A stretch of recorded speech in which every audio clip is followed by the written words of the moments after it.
loophole allowing hundreds of thousands of dollars in free money to be dispensed from machines across the country. And you won't believe how easily it happens.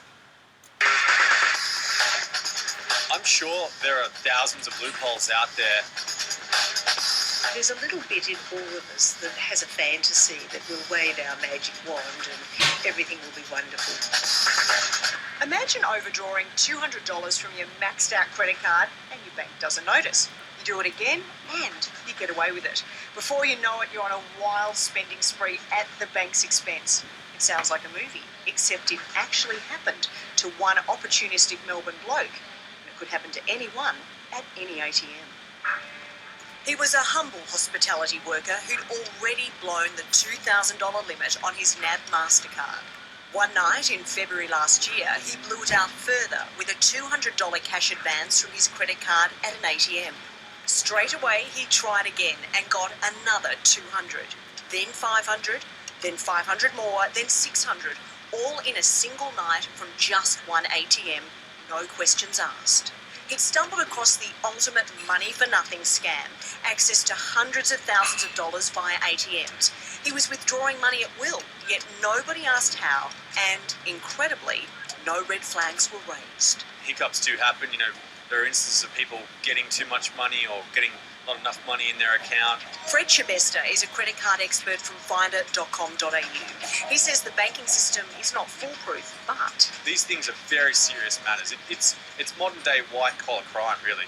But the 29-year-old was living in a fantasy land. Despite his $2,000 credit limit, the NAB has confirmed over a couple of heady months he blew $250,000. His spending bender included shouting his mates' meals at Australia's most exclusive restaurants, like Sydney's Rock Pool, where he racked up a bill of nearly $3,000, and a $5,500 bill at Melbourne's Rock Pool the next week. Well over $4,000 at Grossi Florentino soon after. He stayed in the best motels like Palazzo Versace in Queensland, $1,000 a night, hundreds at Sydney's Swiss Hotel, hundreds more at Crown Casino in Melbourne. Then tens of thousands more on limos, helicopter flights, first-class airline tickets, top-shelf alcohol, car parts, online betting. He even put a homeless man up at the Hilton. After 4 months, the party was over, the day the ATM ate his credit card.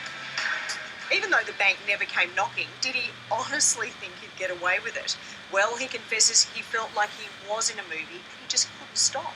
It was like a terrible addiction. But now he knows his time's up, and that's why he's come forward to a current affair.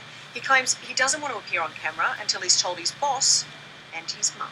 We all look at the wealthy and say, oh, they've got a wonderful lifestyle, and we forget that most of them worked very hard to get there and very hard to maintain what they have. Consulting psychologist Evelyn Field says, like many lottery winners, our lucky punter lost any sense of the money's worth. If it's suddenly there, it's not our money, it doesn't belong to us, that we need to say, this is not right, I don't feel comfortable, I know it's wrong, and I'm going to take steps to make sure I do the right thing.